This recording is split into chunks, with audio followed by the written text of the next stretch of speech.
Morning, good afternoon, everyone, and welcome to the session.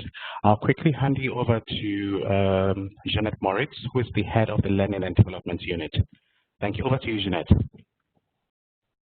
Thank you, Alfred. And good morning, good afternoon, and good evening, colleagues. A warm welcome to this webinar, awareness raising session on racism.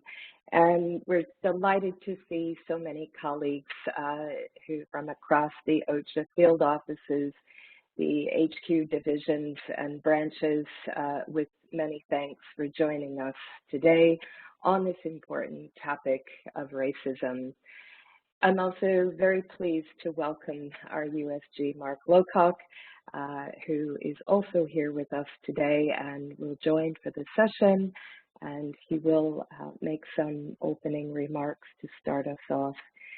I'm also pleased to welcome Ruth Mukwana, who is Senior Manager in the Executive Office and our Global Focal Point for Racism. And Ruth will share more on the OCHA dialogue on racism and the plans and activities that will follow from this awareness raising session today. And we will then turn over to our expert, our facilitator, Mary Washeke, who will take us through the session today. And I also would acknowledge colleagues Alfred and Cecilia, who are part of the production team. They're here to facilitate the session and your participation. And please do not hesitate to reach out on chat for any assistance or comments. And so without further ado, I'm very happy now to turn over to the USG with many thanks for being with us today. Over to you. Thank you very much, Jeanette. Hello, everybody. Can I just check if you can hear me okay? I've been having some IT problems this morning, so I haven't heard everything so far, but can you hear me now? Yes, Mark. Can, okay, great. Firstly, I just want to say thank you very much, firstly to you, Jeanette, for the introduction. I also really want to thank Ruth, who's done a fantastic job in promoting this really crucial dialogue and all the work you've done. It's been really brilliant, Ruth. Thank you very much for putting on this and other events. And I'm doing 2 more things on this topic this week, and I really appreciate the energy and passion you're bringing to it. Thank you also to Alfred and Cecilia for their help with today's events. And I really want to express my personal deep thanks to Mary, who I mean, we've never met, but I see from your bio and you know, everything I've heard, what a fantastic, how lucky we are, frankly, to have you help us with this discussion. And you know, I can imagine you're in huge demand, so I really want to thank you for helping us today with all this. You know, racism is one of the fundamental evils of our time in human society, and you know, it's everywhere. Nobody can pretend they don't see it or are immune from it, and particularly in the wake of you know, the murder of George Floyd and the reaction to that and the movement that's been sparked by that, I think there is a huge opportunity for us all to re-engage ourselves with the fight against racism. And so, you know, this today is an opportunity for all of us to learn and reflect on the ways that we can make OCHA a truly anti-racist organization. You know, as they always say, out of a crisis comes an opportunity, and this is an opportunity for us to make some progress on this fundamental evil. The UN Charter, which we all sign up to by dint of working in the system, advocates clearly, explicitly for non-discrimination on the basis of race. But it would be naive to think that somehow, because the Charter says that, we are immune from these problems inside the system. Some of the kind of underlying issues, the structural issues, and some of the unconscious behaviors that people have over have over the years denied opportunities to many people of colour, and we have to, as a system, face up to these challenges and do better. And every part of the UN needs to do that, and that includes us in the office. For me, this is important not just because it's morally the right thing to do, but it's also because by discriminating against people, we undermine our own effectiveness as an organisation. We reduce our ability to use all the talent and capabilities that everybody can bring to the work of the organisation if we allow everybody to fulfil their full potential and treat everybody equal when it comes to deciding who's going to do what job. I wanted to say I thought the readings and the videos were really interesting and helpful. I particularly would commend people the work of Renée Edo-Lodge. There was a video of her basically describing her book, which she published in 2017. It's a very famous book where I come from in the UK. I think it's well known elsewhere as well. But she's also done a podcast.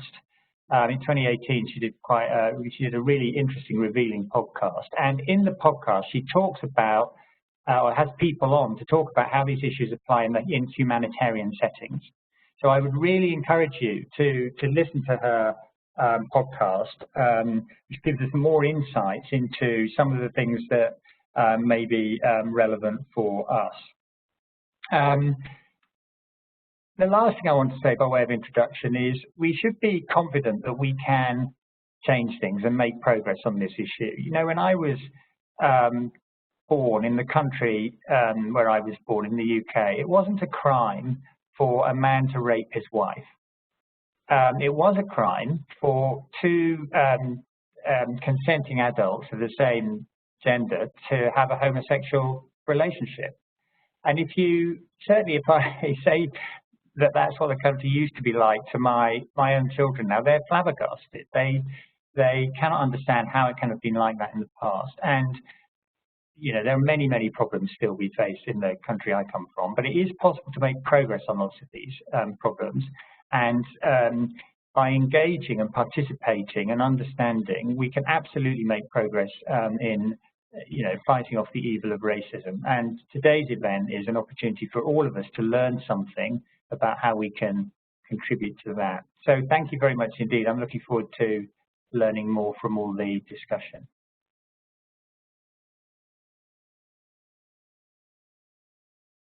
Thank you. Thank you very much, Mark. Thank you so much for those inspiring words. And I'm really looking forward to another learning opportunity for all of us. Good morning, colleagues. Good afternoon. Good evening, colleagues. I hope you can all hear me. I just really want to just say a few words about the overall organization dialogue before I hand over to Mary so that at least we are all situated. This is a third Rareness Awakening webinar, and we are also going to make it available via recording, and also we'll share the presentations today so that colleagues who are not here can have an opportunity to listen to it.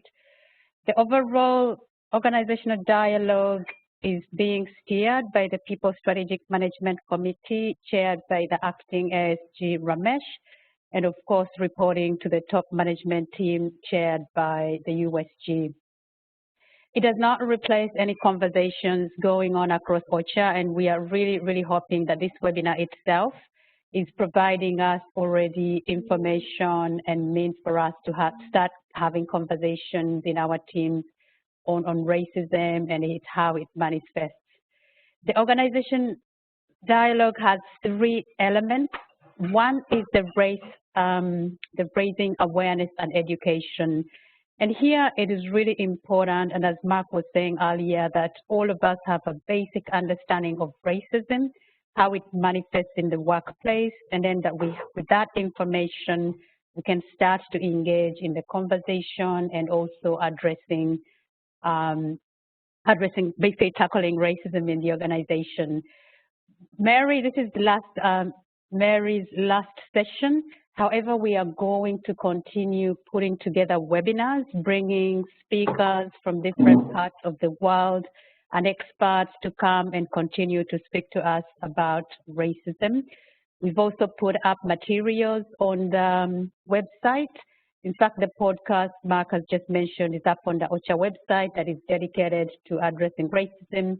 We've also put materials there in French, books, videos. Please, we encourage you to visit the website. You will find there tons of materials to continue your own education. The second component is the focus group dialogues. Out of the webinars, out of the awareness raising, we are then going to get into smaller groups of about 15 participants to really deep dive further into the discussion. At headquarters, these are going to be organized by functions, and we'll work with heads of offices to see the best optimum configuration in the regional offices, the country offices, in the hubs. The idea is Mary is going to work with us to help us design these dialogues and give us a step-by-step guide for these focus group dialogues. And also the diversity and inclusion focal points will be available to facilitate these dialogues, and they're going to be trained as TOT. These dialogues are really crucial because number one, they will help in sharing experiences and stories, and also importantly, identifying actions and recommendations at the individual level, team level, section level, division level, and across the organization of what actions we need to take to enable equality, inclusion, and also, and of course, to tackle racism in the organization. The third element is diagnostics and scoping work. And here Mary has been conducting some interviews and also complementing these interviews with some of the surveys that have been undertaken. The Secretariat is going to do another survey, but also reviewing relevant documents. And all of these, the focus group dialogues, the scoping and diagnostics and interviews and review of documents is what will then really come into an action plan for tackling racism that will be presented to senior management. Underpinning the dialogue is, of course, it's important for us to create safe space for all of us to be able to share stories, experiences, but also ideas on actually how to find solutions. Finally, a couple of two more points. One on languages. You know, we've had really the request to have webinars and materials in other languages. We are going to translate with colleagues who have kindly put time towards this. We are going to translate Mary's presentations into French. And again, as I said earlier, we put materials on the website in French, but also we are hoping to look for other experts to come and provide sessions in other languages. Finally, I'd like to introduce Mary Wacheke, who's leading this webinar and supporting us on this dialogue. Mary is an inspirational and transformational leader with recognized expertise in organization design and development, strategy formulation and execution, business transformation, change and performance management, and human resources. She's an expert on gender, diversity and inclusion, and a facilitator on unconscious bias, future fluency, and cultural intelligence. Thank you for really making the time to participate in this webinar. As Mark was saying earlier, the more we are aware, the more we understand, the more we learn, the more we know our identities, how racism works, bias, prejudices, how they impact our personal and, of course, professional lives in the workspace, the more we are really empowered to take steps to address it. Let me also end by thanking Cecilia, Janet, and Alfred, who have really done tremendous work to put these webinars together. Mary, I hand over to you. Thank you, Ruth. Thank you for the opening remarks from USG. I think one of the most inspiring things is that together we are able to make progress on this conversation of race and racism. One of the beauties of the human spirit is the ability to pursue continuous improvement and to pursue a better future. I think as human beings, we don't aspire for perfection because I find perfections to be elusive and to be arrogant. But the human spirit, really, we pursue continuous improvement. And that's the basis of excellence, because excellence is what we become. It's what we continuously do. So I think we have hope that collectively as OCHA and as individuals, we are able to make progress in terms of creating a post-racist society. As Angela Davis said, it is not enough to be non-racist, you need to be anti-racist. So thank you so much for every one of you that have come for this webinar, and thank you for the work that has been done by the learning team to support us. Thank you, Mark, for making time to open this opportunity. It really sets the tone that the leadership is committed to this process. And thanks, Ruth, for the coordination, putting us together and progressing this very important initiative whose time has come. For there's nothing as powerful as an idea whose time has come. So our session today, we are going to start our session today by exploring what is diversity and what is inclusion. Please feel free to engage with us through the Mentimeter. I hope each one of you has downloaded or has you don't need to download actually, you just need to have a gadget, your phone with you, and go to www.mentimeter.com, where we are going to be engaging with a few questions around diversity and inclusion and such. And also, please feel free to use the chart. We will be looking at your chart. If we don't really look at 100% all of your chart, please forgive us because of time, but we will make a point of actually then looking at those charts and including them in our conversations today. So we want this process to be very, very engaging. So I will just ask Alfred to take us straight to the Mentimeter. So our first question, I hope you have your gadgets ready. You can see that the code is there, 2670313, that you're going to use to access the Mentimeter. So the first question is OCHA diverse? Do you believe that OCHA is diverse? So the answer there is yes, no, and yeah. So kindly let's start engaging. Is OCHA diverse? Is it a place where factors, attributes, and many characteristics that make us human beings are represented? Is OCHA diverse? I can see the bulk of you saying yes. A few are saying I'm not sure. 7 no. OCHA is an institution with more than 2,000 employees, and of course, spread out all over the world. Probably you know some people, you don't know others, but from your conceptualization or thought, based on how long you've been in OCHA, maybe some of you have told me you've been in OCHA for 15 years, others within the UN system for 25 years, others in the humanitarian work, not necessarily in OCHA, but for many years, your entire career. Others are recently joined OCHA in the last 2 years, 1 year, maybe a few months. But do you believe that OCHA is diverse? So the bulk of you says yes.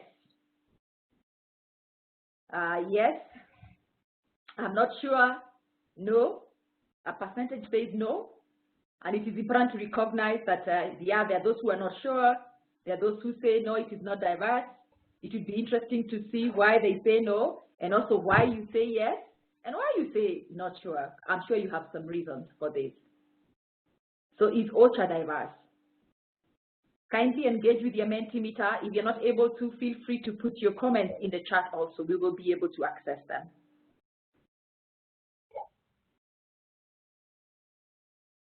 Are we still having participation? Okay, so we can go to the next question. Yeah, we still have some participation. Yeah, is OCHA inclusive? So the first question was, is OCHA diverse? You know, the representation of factors, attributes that make us different. As I say, yes, OCHA is diverse from the chart. So is OCHA inclusive? Do you feel included? Inclusion is a feeling. Diversity is about, I like to say diversity is about numbers. Inclusion is about heart count, how individuals feel. Do you feel included? Does your voice matter? Are you able to participate within OCHA? Are you included in decisions that affect your career progression, that affect your work, the execution of your work, your understanding of the mandate, the vision of OCHA, the goals of OCHA, the strategy of OCHA? Do you feel included in your own team, by your own team leader? Is your team leader inclusive? Do you feel included as part of your function? Because there's that inclusion at the team level, inclusion at the function level, inclusion at the OCHA level as an organization. So here we see that 26 people feel yes, they are included. The bulk of us, even though we have acknowledged that OCHA is diverse, we say we do not feel included. So a big number says no. Is OCHA inclusive? It says no. It would also be interesting to know why OCHA is not inclusive for those who say no. Lillian Duta, how do I get to this meeting? Mentimeter. Lillian, you just download, use your phone, then just log into www.menti.com. You don't have to download the app, and then use the code 2670313. So is OCHA inclusive? The bulk of us feel no, and we still have a constituent that says, I am not sure. Our third question is, do you feel a sense of belonging in OCHA? Again, belonging is a feeling. Is a feeling. Do you feel you belong? While diversity is recognizing that we are all different and saying, oh, come, we want to see you at the table, then inclusion is giving you a seat at the table and saying, say something. Then belonging is actually giving you not only a seat, a voice, but it's saying your voice matters. Your voice matters. Your voice is being heard. Interesting enough, we have a big group saying they have a sense of belonging. They feel a sense of belonging in OCHA. This is really interesting, that we have very low inclusion, but very high belonging. And what belonging, I'm not sure. Yeah, for Lillian, she's not sure about belonging. Probably we feel a very powerful belonging to the humanitarian mandate, to the vision and the work of OCHA. So you feel a sense of belonging because you're a humanitarian at heart. But why you don't feel included could be your participation within the team, your participation within the organization, maybe the level to which you are engaged, or your views are sought after. But why we have this high belonging, this level of really lots of belonging, probably, I am thinking probably, is because if you're a humanitarian at heart, then you will feel a sense of belonging to the mandate, the vision and the mission of OCHA, but then not feel included by the organization systems and structures and processes themselves. That's the only way I can really somehow explain this discrepancy, because usually when you have high level of inclusion, then they are predictive to a high level of belonging. But we had lower level of inclusion and very high level of sense of belonging, the way you sense that belonging. The other question, do you think it is important to speak about race in OCHA? Okay, someone says the answer, the nature of the previous question is not answerable. Thank you for that. Yeah. So do you think it is important to speak about race in OCHA? A big group is saying yes. 3 people are saying no, we don't need to speak about race. 2 people are not sure. A very huge group is saying yes, we do need to speak about race in OCHA. So, and this is a conversation which is very important to many of us. So thank you so much for those responses. We can go to our slides and then go to the next slide, and then say what are these, where are these conversations anchored? Our conversations, next slide. Why are we having these conversations? One, the issue of this webinar, it is an awareness webinar, so that all of us are aware of what is race, what is racism, and what are these terms around diversity, equity, inclusion, belonging, what are they? And you know, having a conversation around race can be awkward, and because we have not even had that conversation with somebody else, but also we hardly have the conversation with ourselves. Really, like, you know, you yourself having some reflection and asking yourself, me as Mary, what do I think race is? What is racism? What is my perspective about race? How do I feel about me and my race? How does that play out in my world? We hardly even do that to our own self. So imagine now engaging with a whole organization of 2,000 employees, or your team of 10, 15, 60, 100 about race, and we are all so diverse and so different. So this webinar is first of all to give us a baseline common understanding, to get everyone on the same page on really what is race and what is racism. Next. Why are we anchoring, where are we anchoring this conversation? I had an interview session with one of the leaders during the week, and they said, how do we start this race conversation with our own team members? And I said, the first place you start, even at organizational or team level or any community level, it's anchoring the conversation.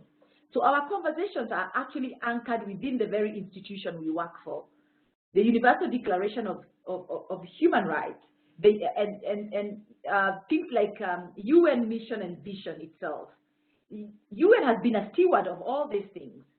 So the UN mission statement is the maintenance of international peace and security, and a big thing, eradicating conflict.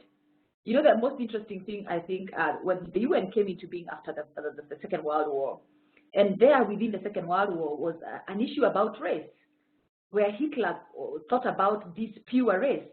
Race was really at the root of the formation of the UN. This conflict that come because of resources, about identity, that is what UN is all about. Maintenance of international peace and security, eradicating conflict across the globe. That is the duty of this organization. Next.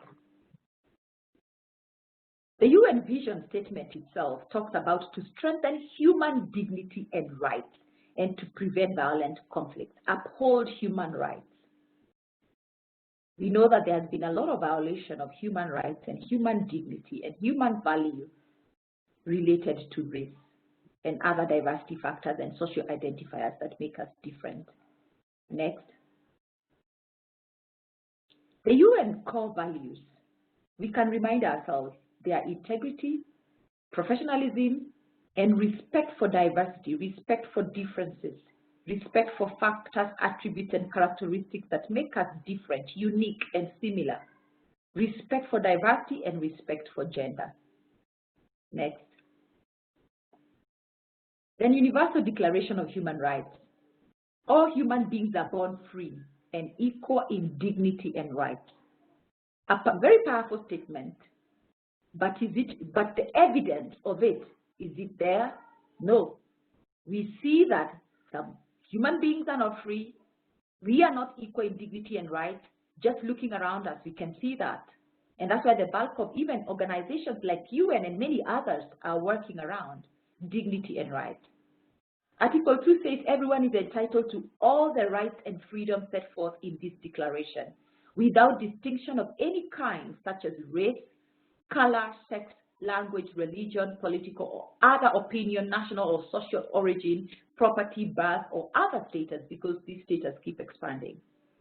I like to quote Samuel Johnson, who says prejudice or discrimination or these things that causes us to abuse this issue of equal dignity and rights, it's not founded on reason and cannot be removed by just arguments themselves.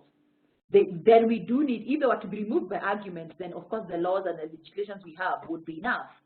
And that's why then we are exploring this conversation, even change of attitude and understanding could be a very critical factor in actually eliminating some of these prejudice. Next. There is an International Convention on Elimination of All Forms of Racial Discrimination. It talks about elimination of racial discrimination throughout the world in all its forms and manifestations, because it manifests differently in different places for different people, for different social settings, and of securing understanding of and respect for the dignity of the human person. Because dignity is inherent in each individual, in each life. So when you look at the UN itself as an organization, even globally, even our world today at the present, we are over-documented, we are over-legislated on this issue of discrimination. Enough laws, anti-discriminatory articles and laws, they are enough, there are so many. But how come we've not been able to eliminate these issues? Martin Luther King said, morality cannot be legislated, but behaviors can be regulated. Judicial decrees or these policies and laws and acts and regulations may not change the heart, but they can restrain the heartless. So laws, all these anti-discriminatory laws and policies, really they are to restrain the heartless. But I want to believe that all of us, because we have a human heart and a conscience, we have a judgment to say that racism is wrong. It is, as Mark put it, it's an evil.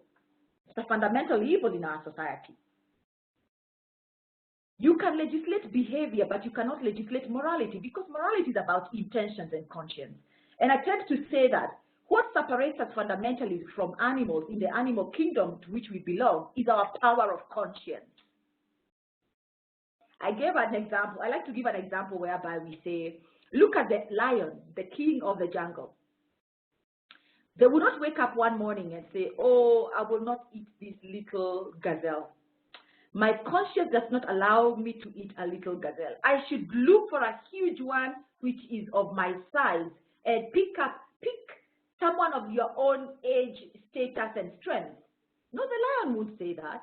The instinct is that I am hungry and here is a baby gazelle and this is food, because it has no conscience. But for us as human beings, the power of conscience, the power of morality is within us, inherent within us. It's what makes us people. It's what makes us human beings. So morality cannot be legislated. So legislation is not the 100% solution for being anti-racist or making a non-prejudicial world. Yes, it's a beginning, but we must then look at our own conscience, our own morality, our desire to be better human beings, our own attitudes and intentions when we interact with other people. Do we measure their value and their worth based on the fact that they are different from us, their race, their color, their hair, their eyes, their accent, their religion, and any other social identifier we may think about? Next. So who is OCHA? We've talked about the human race, we've talked about the UN, where we belong, and we are proud to be part of the bigger UN. Who is OCHA? I looked at how you identify yourself, who you say you are. OCHA says that you are an honest broker. Have you ever really actually had an introspection and asked yourself, who am I? Who am I as a person who works for OCHA? You're an honest broker, a facilitator, you're a thought leader, you're a global advocate, you provide support to the humanitarian system. Those are really powerful descriptive words describing you yourself, you employee of OCHA, you leader of OCHA. You're an honest broker. OCHA and yourself, you are guided by the humanitarian principles. 4 of them, but I found other additional ones still in your website. Humanity, neutrality, impartiality, and independence. And you know, Ramesh had something to say about this. He said sometimes you're in a situation where neutrality, impartiality, independence is really, really tough. But you will never find yourself in a situation where it is impossible to be a humanity, to express humanity, to refer to this principle of humanity. Then there is diversity, trust, national and local ownership, and gender equality. And I must congratulate OCHA. They are doing very well on this issue of gender equality. And some of you asked me, why can't we have the same concerted effort towards race like we have had around gender? I think this is it. Next. The mission of OCHA is to coordinate the global emergency response. And your vision is a world that comes together to help in a crisis. So you talk about coming together, about coordination. And I think these race dialogues and racism conversations that we are having within OCHA is a call and appeal to each one of you to come together then and have a conversation around it and be honest brokers in this process. Support this process. This process is not owned by PSNC, it's not owned by TMT, it's not owned by the senior leaders, it is owned by everyone. Collectively, as OCHA, you own this process. There is individual and shared and collective responsibility around it. Be honest brokers to this process. Be honest in this process. Next. So who is an honest broker? I'm trying to describe you because you told me you're an honest broker. So honest means free of deceit, truthful and sincere. The most interesting thing, I had this conversation with some of you, and I asked, has anybody ever been fired in OCHA for speaking up? One individual told me, no one has ever been fired for speaking up, but there is fear of speaking up. So I said, then why should you fear speaking up if you've never been fired for speaking up about race or discrimination or any other issue that has merit to be spoken about? And they said, if you speak up, you will be labeled difficult. And if you're labeled difficult, no one wants to work with you when opportunities or vacancies are declared or when opportunities arise or promotion comes around. So we have learned to say what is politically correct, or we have learned how to say what the system wants to hear. I don't know whether that is true for everyone, but this is one of the feedback I received during the interviews. So are you truly honest brokers, free of deceit, truthful and sincere? Something to really think about, to reflect about. The UN leadership framework talks about being reflective, a culture of reflection. UN declares that you want to grow leaders with a culture of reflection. And that same framework says that everybody within UN is called to lead. You don't need a title to lead. So a culture of reflection, you do need to reflect. Are you honest? Are you truthful, free from deceit and sincere when it comes to these issues of discrimination, diversity, equity, inclusion, and race? Trust is confidence in the honesty or integrity of a person or a thing. Trust. So be your own broker. Can you be trusted by those who work with you, by those you coordinate in the field of humanitarianism? Do you trust each other? Do you, another leader told me the reason why we must talk about race in OCHA and address racism and be vocal about it is because it's about our credibility as UN and also as OCHA. The capital, when you want to start a business, you go to a bank looking for financial capital to do your business. I think the capital that UN uses to do their business is credibility. Being found to be trustworthy and they can be trusted to be honest brokers in this global conflict, in these security issues, humanitarian issues, development issues. Credibility. So credibility is a capital that the whole of the UN banks on and OCHA banks on that to be an honest broker in these times of crisis. The two sides must find you credible. But within yourself, you must find each other credible. I think it's just to challenge you. So an honest broker is someone who speaks to both sides involved in an argument or a disagreement or whatever. There's a divide and tries to help the two sides to agree. So be your own broker, self and collective level. Next. So quickly, what is diversity? And we've described these things. Diversity is really all factors, attributes, and characteristics that make us different, make us unique as individuals, or even similar as groups. And even within similarities themselves, when you categorize groups of people as similar, there's a spectrum, even a continuum of differences and similarities. They're different. Black people are different. People of color are different. Even the white people are different. There's difference in between them, intra and inter differences that make each individual and each group unique. These attributes can range from physical and personality traits. Physical traits, what we call phenotypes, that we tend to use so much to describe or to group races. Skin color, hair, eyes, and such.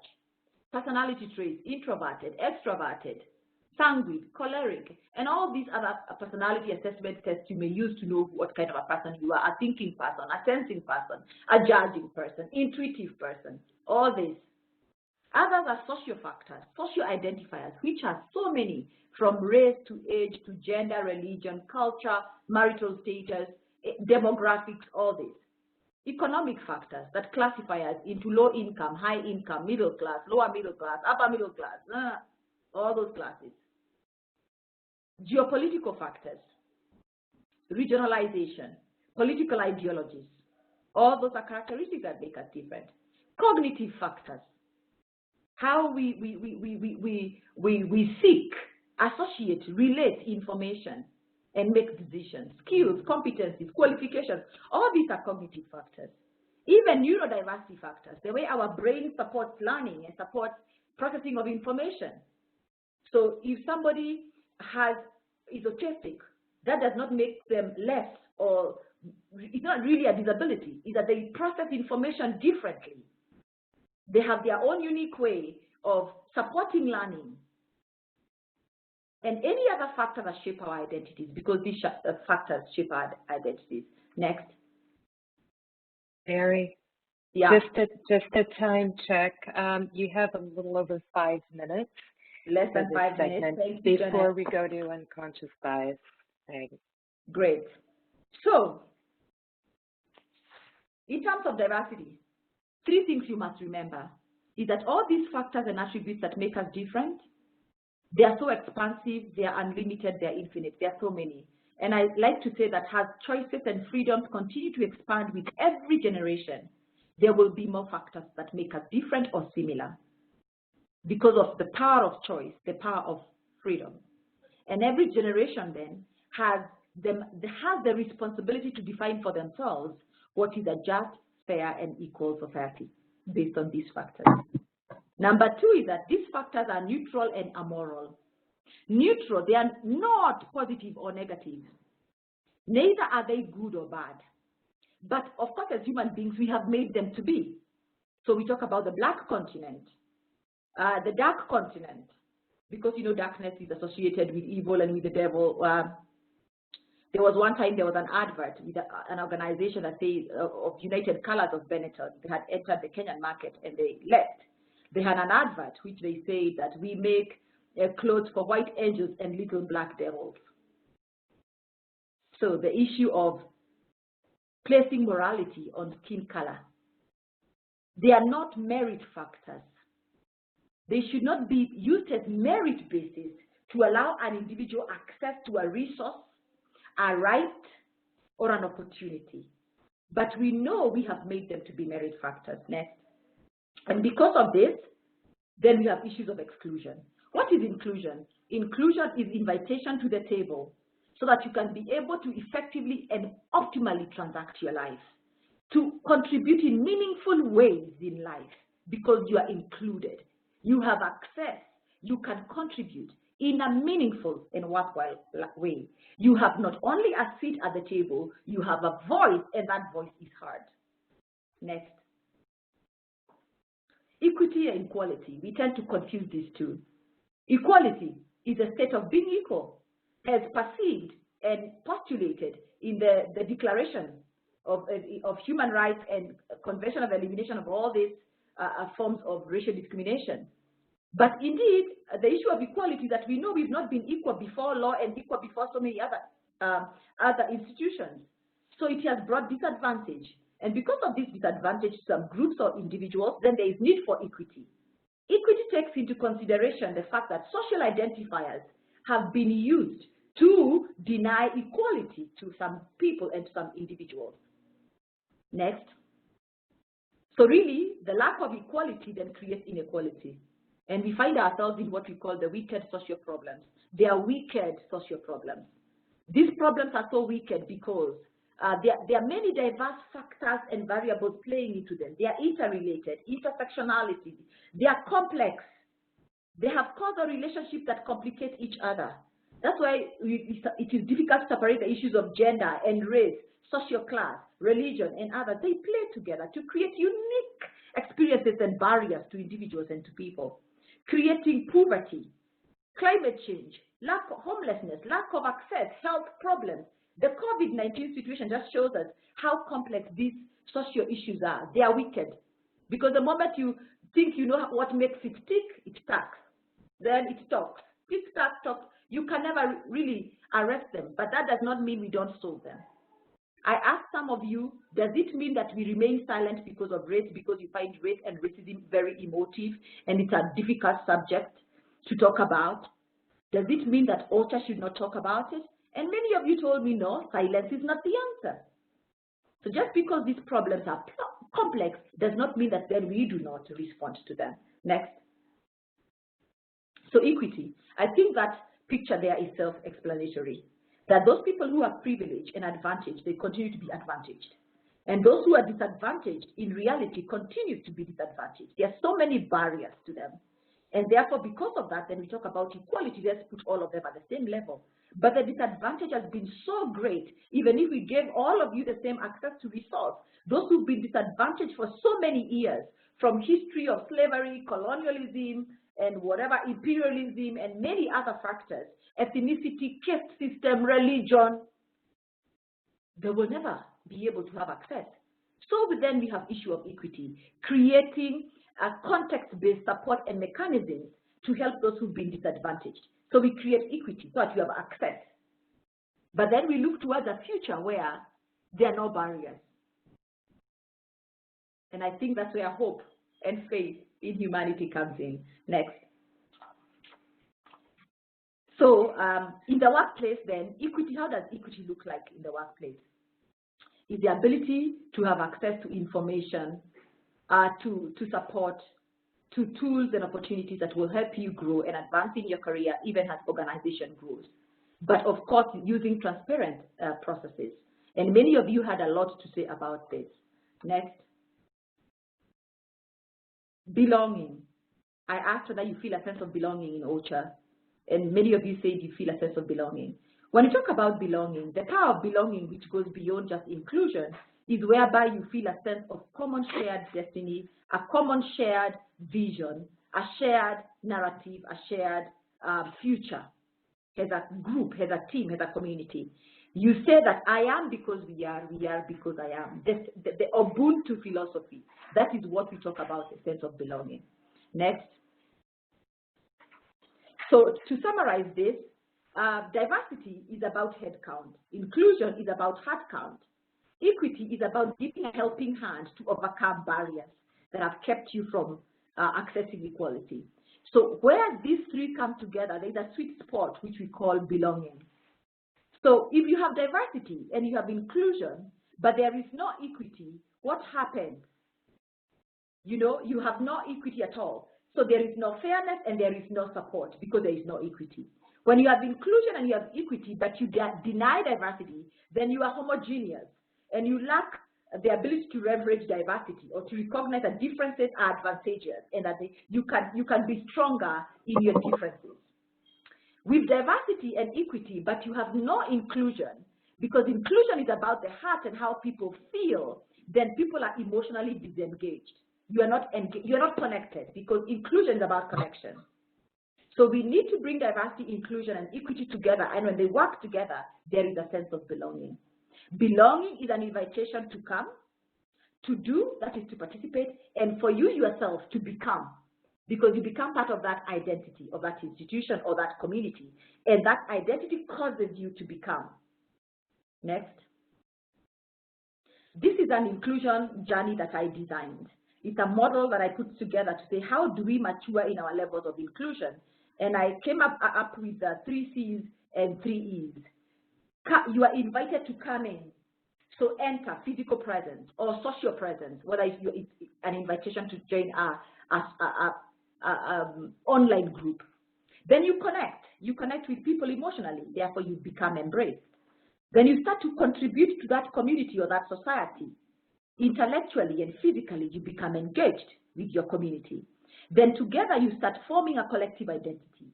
Whole person, you start forming meaning and purpose around your identity and the work that you do together. So you become embedded. You become a mass into this community. You reach to a point of Ubuntu. We are because I am, and I am because we are. And then ultimately you have what you call a common destiny, a shared vision, a shared mandate, like you have within OCHA as humanitarian people. And you start to propagate and advocate for your community. You embody the identity of your community. You embody the identity of being an honest broker. Common destiny. You love the work of humanitarianism. You love being in OCHA. You belong. Thank you. Next. But what is exclusion? Quickly, exclusion is discrimination and bias. It can be implicit or explicit. Explicit is open and discrimination or intolerance of people because of any social identifier. Implicit or covert or subtle discrimination. And many of you told me that within OCHA, you won't find explicit discrimination, so to say. But there are these subtle and covert nuances that make you feel excluded, whether it's a field office or head office, wherever you are. So it's much more about implicit issues. Next. What is prejudice?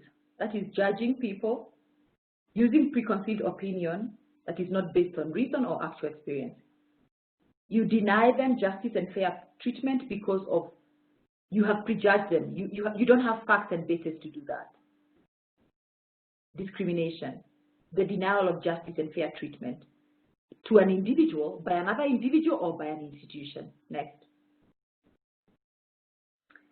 So I think we are at that point where we are able to look at what is unconscious bias. We have an exercise here, I want to believe so. So until you make unconscious conscious, it is difficult to tackle unconscious bias. That implicit and covert discrimination you talked about in OCHA, it's really unconscious bias, done unconsciously. But I'm not saying there are no individuals within OCHA who could be doing it consciously. But the bulk of you told me it is subtle, it's not obvious. And in the recent past, OCHA has dealt openly and firmly with individuals who show explicit and open discrimination. So here we have an exercise. So here, I want you to read the color, not the word. So like the first word there is green, and the next one is red. So try and read the color, not the word. Let me give you a minute to do so. Then you can put in the chat what you think. How easy was that? Were you tempted to read the word and not the color? How easy was that? Please try and read the color, not the word.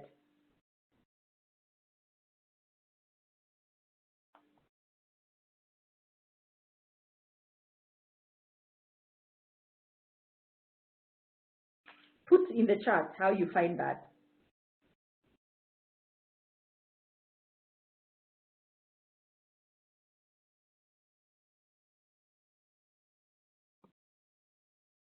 So you are reading the letter first.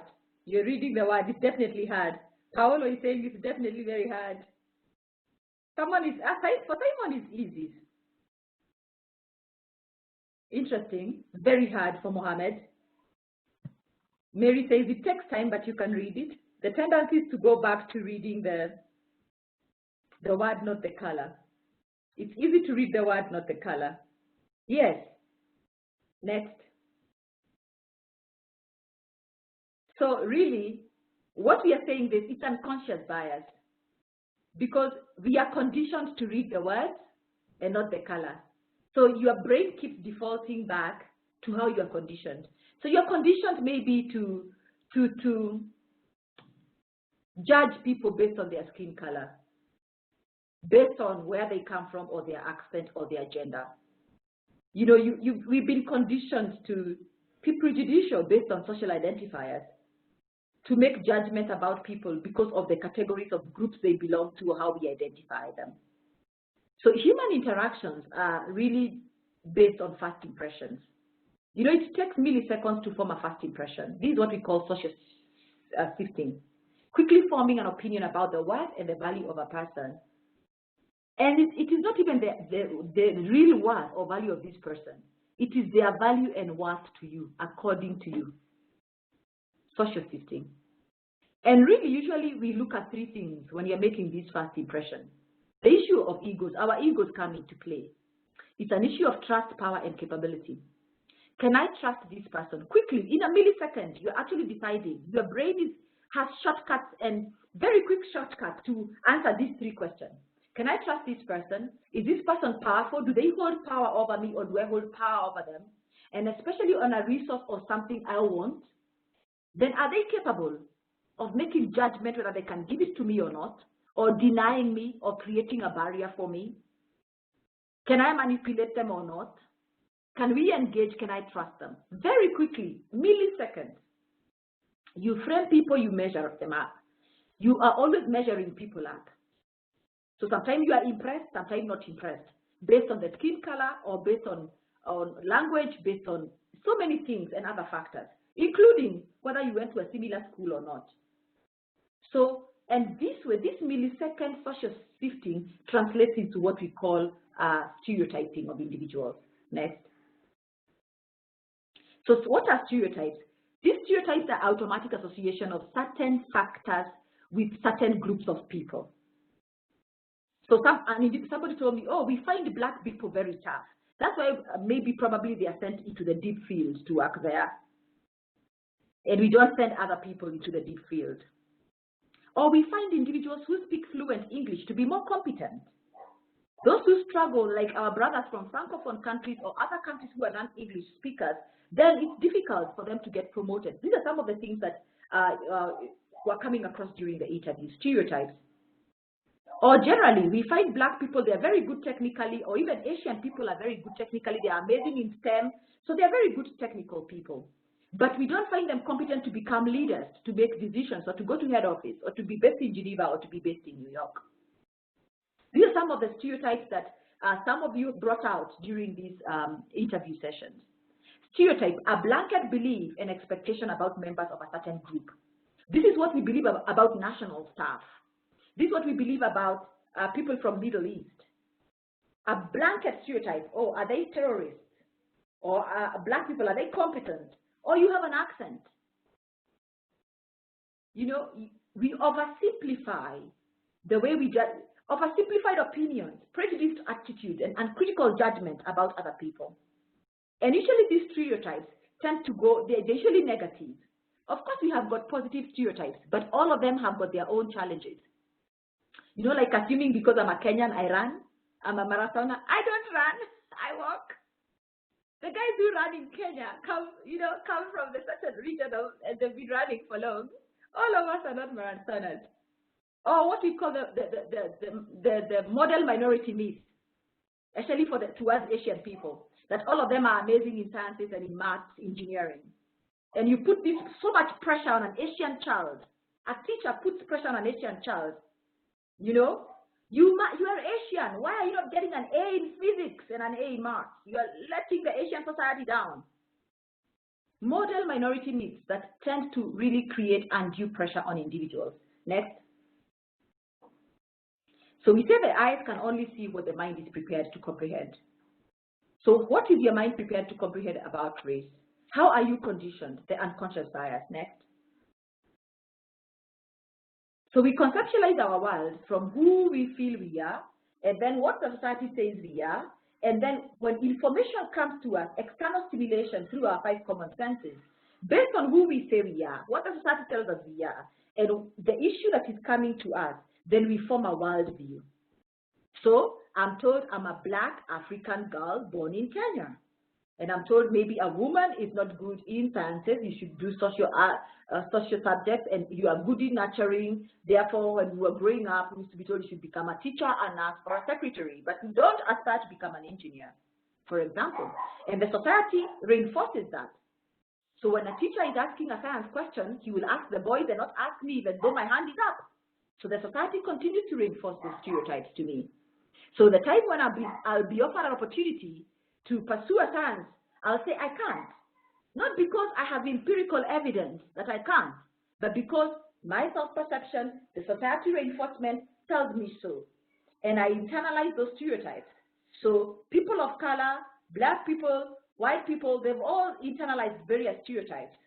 Whether it is privilege, whether it's supremacy, whether it is oppression, whatever, whether it is caste system, religion, non-religion, gender, all these things, they make our worldview. Next.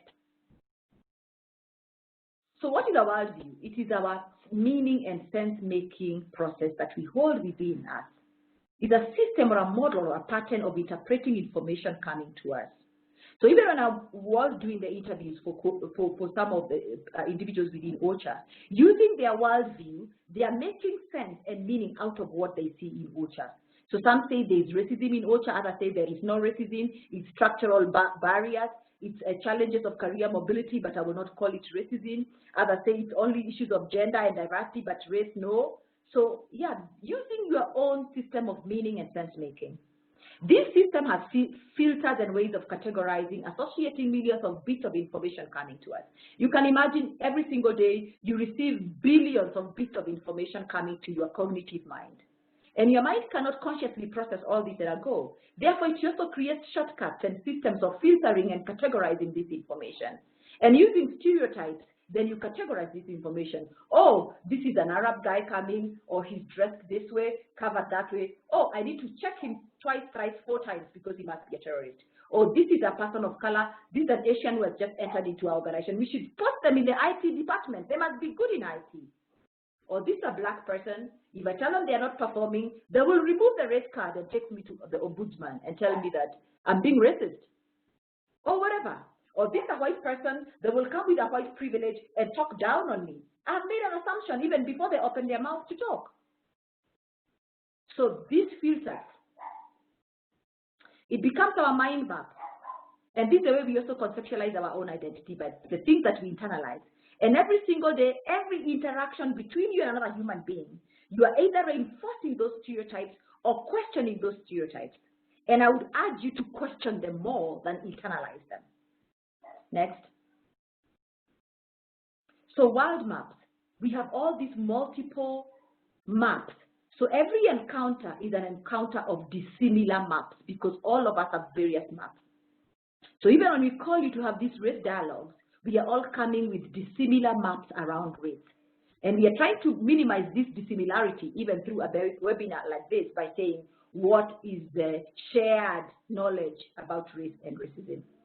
So we say that with curiosity, our encounters with each other should present a learning opportunity, not an opportunity for conflict. Even as you start your race dialogue, come from a place of positive assumption that we are going to learn and understand each other more in our differences than have conflict. Next. So the main thing is that when you challenge your stereotypes, you are challenging your blind spots. You are saying, where is this that my brain is on autopilot? You are reflecting. You are asking yourself, what is causing me to feel this way about this person? Why am I offended by their accent or their skin color or their eyes or their hair? You are asking yourself, where are these blind spots that I have? And rewiring yourself and challenging yourself, confronting yourself. It's a call for self-confrontation. Next. Mary, Yeah. under 5 minutes for this Thank segment. you, Janet. Okay, thanks. So our perceptual lenses are affected from 3 angles, and very quickly. Our own individual world maps and experiences. You have circumstances and events that shape who you are. An experience you had that shapes you in terms of how you view race and view other people using any social identifier you may have. Then you have what we call the group or collective identity. The society has reinforced what happens to people who look like you, who behave like you. That's what culture is all about. When somebody told me, you will never be fired within OCHA for speaking up, but for sure, probably when your contract comes up for renewal, if they think you're difficult, they may not renew it. Or a promotion comes up, they will give you politically correct answers on why you never made it into that position and somebody else made it into that position. Is it so? What happens to people like us? People are always observing what happens to young African girls. I am observing and thinking, is that what will happen to me? So I joined the corporate world. I'm a Black African woman from Kenya. I'm thinking, what happens to other African women in this organization? Or what happens to other people of color, or people who speak like me, or behave like me, or this kind of a thing? Then the other thing is we have different cultural narratives. We are always reinforcing certain narratives. Our value systems, our belief system. You know, an Asian colleague told me that when you're Asian and you're born in the U.S. and you are culturalized to be an American, they refer to themselves as a banana. That on the outside, quote unquote, I am Asian, you know, predominantly Asian, but on inside I am white because I'm culturalized as an American. I'm actually an American, But when we meet me, I'm an Asian. So I'm in this space whereby some people want to treat me as an Asian, others as an American. And we have so many narratives about mixed race, mixed heritage, and mixed culturalization also. It's not only about a mixed heritage, a mixed race, but now it's also about a mixed culture. Next. So what makes us so much tie ourselves to these issues of identity and race? Maybe I would ask you, who do you say you are? What is self? What is self? Why is race so important and so emotive to us as individuals? Because of the identity it gives us. But who are you becoming also? Because you're continuously becoming something. You know, when you look at the issue of being, it's a verb and a noun.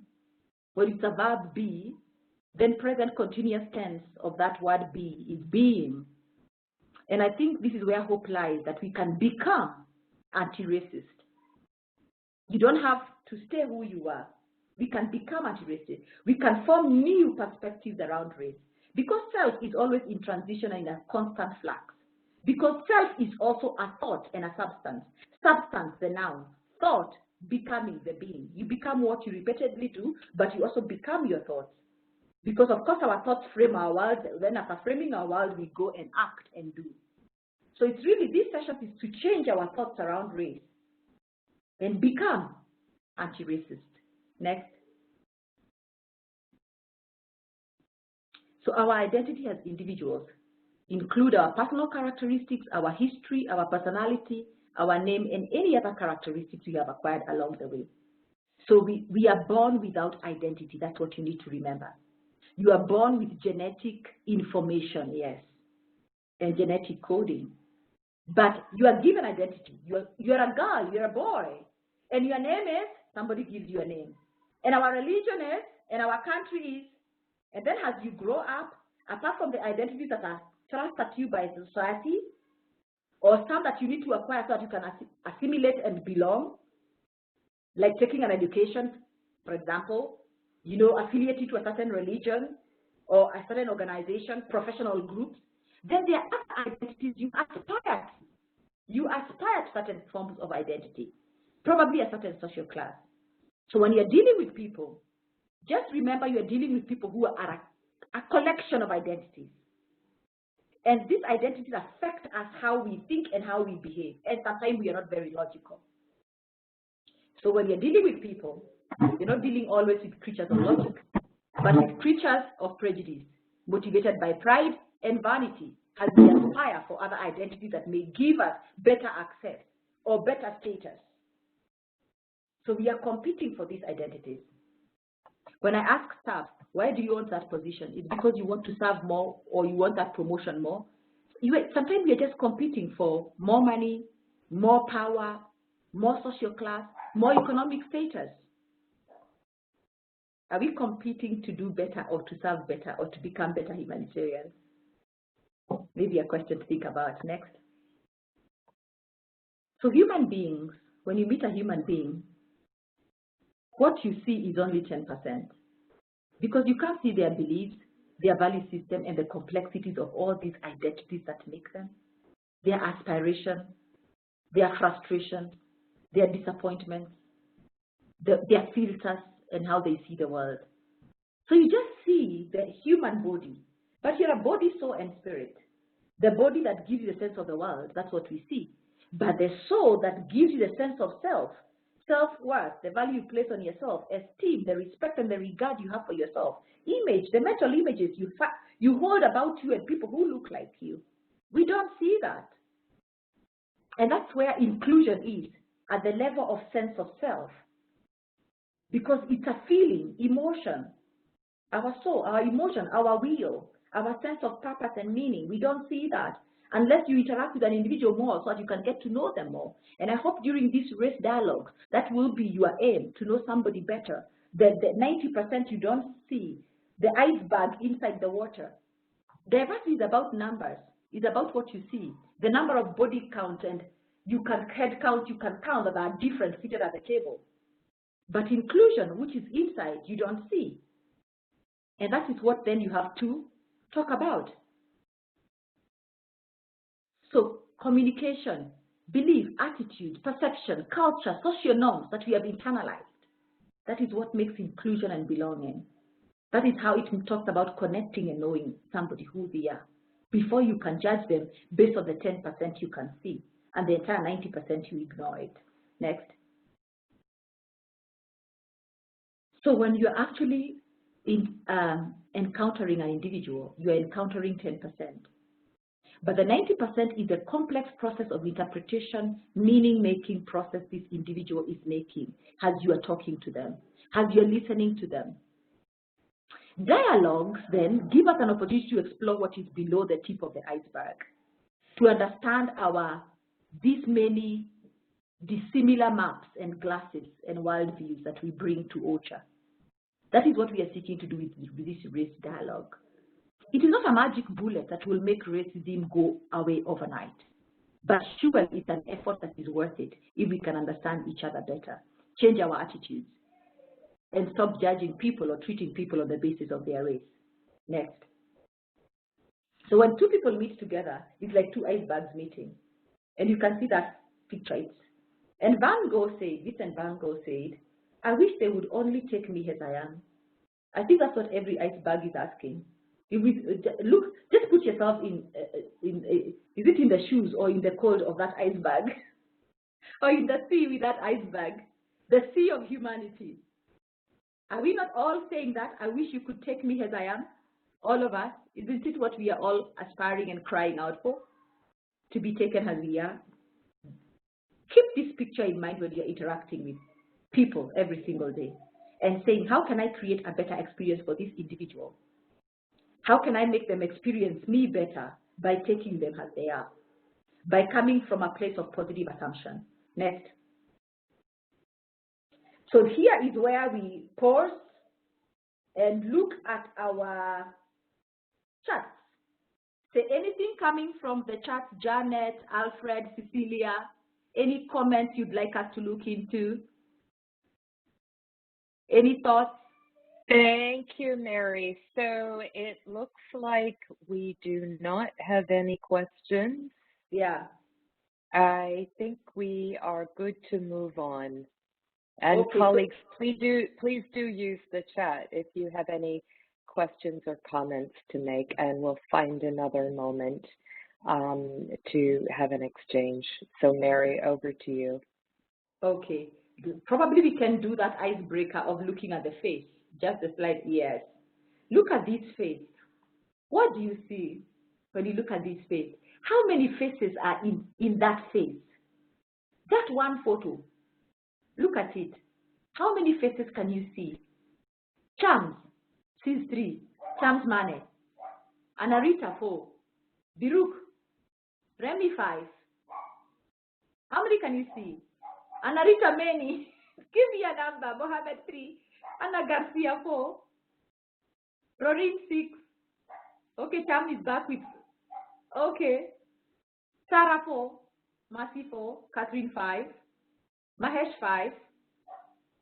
Somebody has seen 8. James. Derek 6. Daniel 6. Alexander. John Louis 4. Fernando 6. Anarita is back with 5. Esther 11. Roberto 5. Mohammed now can see 5. Eyes are opening to see more. Open my eyes that I may see more. Lucy 5. Yeah, all of us have seen different numbers. Oh, Naomi, somebody has seen 8. Andrea 8. Khaled 7. Khalid 7. Please forgive me if I mispronounce your name. Not intended. Justin 5. Fabrice 4. Oh, Biruk now is at 8. Well done. Frida 8. David 6. Yeah. All of us see different faces. But indeed, this one, there actually are 11 faces. There are 11 faces. We can be looking at the same picture Oh my God, Mohammed, yeah, oh my God, yeah, 11. Can you believe that? And Frida is saying, no, what? Yes, 11. So all of us could be looking at the same thing, whether it is gender at 11. Really, yes, Greg, 11. So we could be looking at the same thing, but we are seeing, some people are seeing it from different angles. A story is told about how some blind individuals came to Africa for a safari, and they were told, now we are going to see an elephant. And they were told you can touch and describe the elephant. So those who touch the leg, they say it's a trunk, it's a tree, it's like a tree. Those who touch the ears, they say it's a huge flap, it's like a blanket. Those who touch the nose and the trunk, they say it's a pipe. You know, those who touch the eyes, elephant has got tiny eyes, they say it's a small insect, and all of them were touching the same elephant. And then another one says it's a sheet of cloth that is very rough. So the same experience. All of us have different understanding and interpretation of what is racism. So, and what is race. So next slide. So what is race? I think is where we engage with a Mentimeter. We go to our Mentimeter, and there, please say what is race. Alfred, please assist us on this one. So Mentimeter, what is race? Is it skin color? Is it an ideology? Is it culture? Is it nationality? Is it a passport? Some of you told me about the privileged passports within the UN. Is it a social construct? Is it an ideology? Is it culture? Is it religion? What is race really? Is it eyes or hair? Language?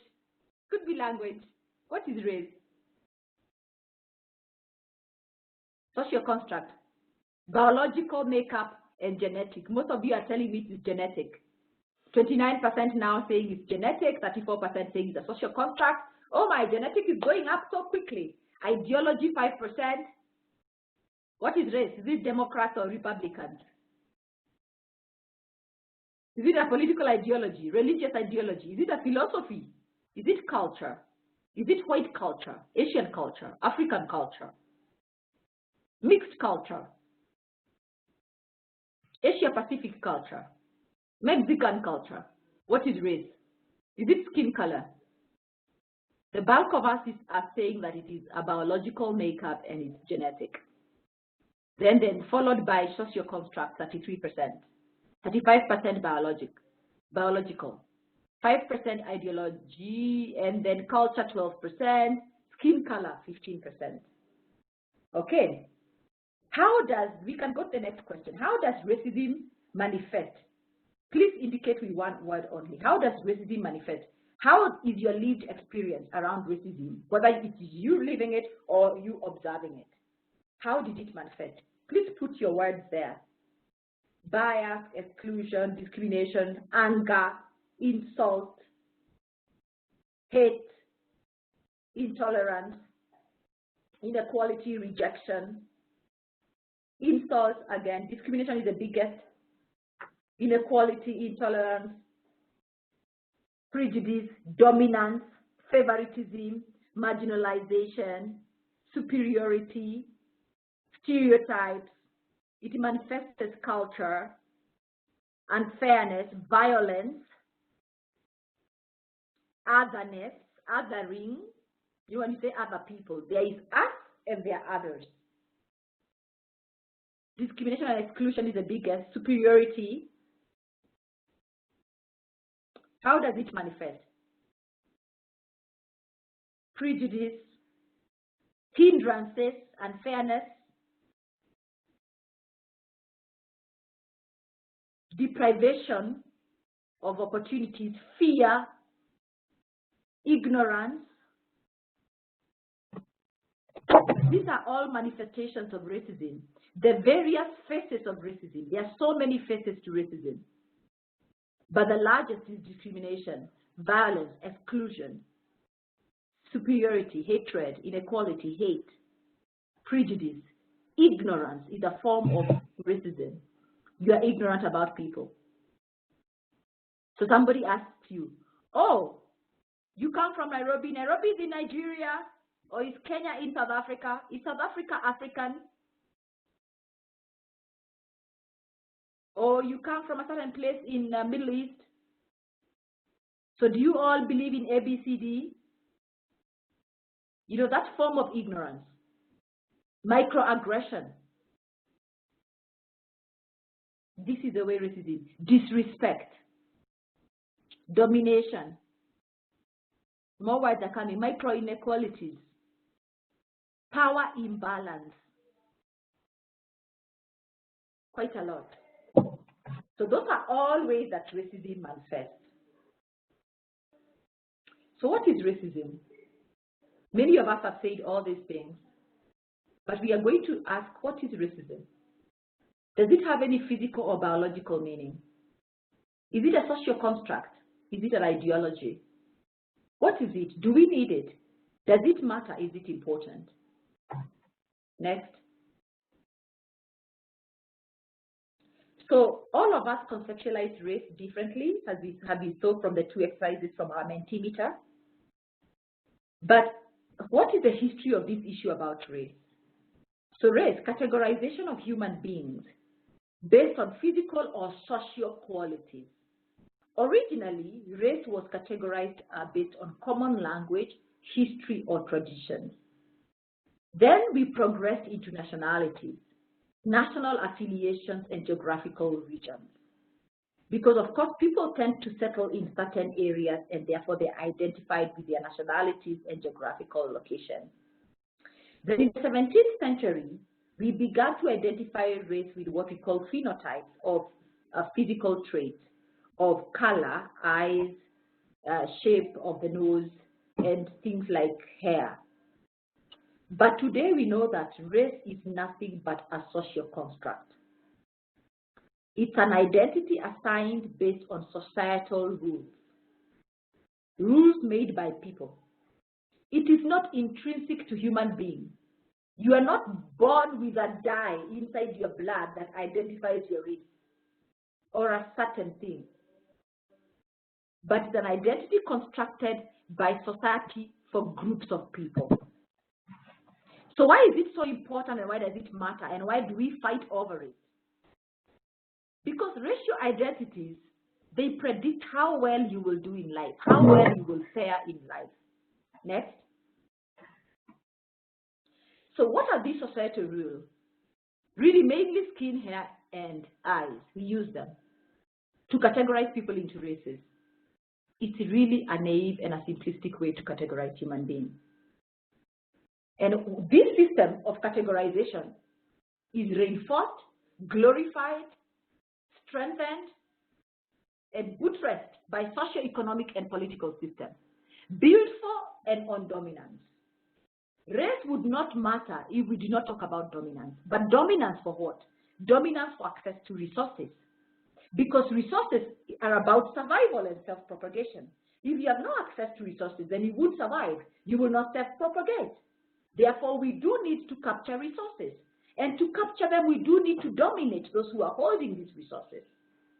Or where we may find these resources, but nobody's holding them, we need to go there and dominate. We operationalize dominance through structures of power. Race and power goes together. And these structures of power are called what? Institutions. Oppression is the use of power and the effects of domination. We affect our institutions. We put them up there. We use power. We put structures to become vehicles and mechanisms and tools of oppression for domination. So a fight for a just, equal, and fair society is a struggle against dominance, structures of power. It's always against structure of power. Look at the protests. Look at the civil rights movement. Look at the fight for independence for those countries that were colonized. Look at the issue of the end to slave trade, emancipation. Dismantling the structures of power, when you talk about coming against oppression or being anti-racist, is being willing to dismantle the structures of power. So these structures of power actually are structured around systems and institutions. So when you talk about racism is systemic, is institutionalized. And we talk about hard and soft institutions. Hard institutions, the ones that have been created legally, they've got policies, structures, visions and missions and mandates, and there can be political, religious, capitalism, socialism, institutions. Soft institutions is culture, norms, and beliefs. This is how we propagate narratives. They are all structures of power. They reinforce certain power. When I'm told that, oh, if you're an African girl or you come from a certain race, you will never get a husband, you will never get married unless you have been circumcised. FGM, a narrative, a structure of power, keeping women oppressed to such kind of practices, or a structure of power that keeps certain tribes or certain gender or certain people or certain ideologies not to be heard. Narratives, culture, soft institutions.